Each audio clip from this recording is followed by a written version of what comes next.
মা, দোষটা আপনার নয়, আপনার মেয়ের। এটা কি বলছো রিদ্ধি তুমি? আমি আবার কি করলাম? ও আচ্ছা, তোমার মনে পড়ছে না? এত তাড়াতাড়ি ভুলে গেলে? দাঁড়াও, আমি তোমাকে মনে করিয়ে দিচ্ছি। সাথী, তোমার মনে পড়ে 6 মাস আগে মায়ের ফোন পেয়ে আমি তোমার কাছে গিয়েছিলাম। মা, আমার মা বাবা গ্রাম থেকে অনেকদিন পর আমাদের বাড়িতে আসতে চেয়েছিল। আপনি আপনার মেয়ের কাছেই শুনুন আমার মা বাবার কথা বলার পরে সাথী আমার সঙ্গে কি ব্যবহার করেছিল।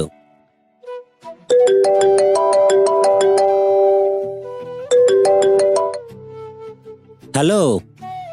হ্যাঁ মা, ভালো আছো? হ্যাঁ বাবা ভালো, তুই ভালো আছিস তো? হ্যাঁ বলো মা। বাবা আজ তোদের বাড়িতে যাব, তোর বাবা আর আমি। হ্যাঁ মা, এটা তো খুব ভালো কথা। আর তুমি আর বাবা এসো, আমি সাথীকে বলছি তোমাদের পছন্দের খাবার রান্না করার জন্য। আচ্ছা বাবা, বৌমাকে বলিস। ঠিক আছে মা, রাখছি।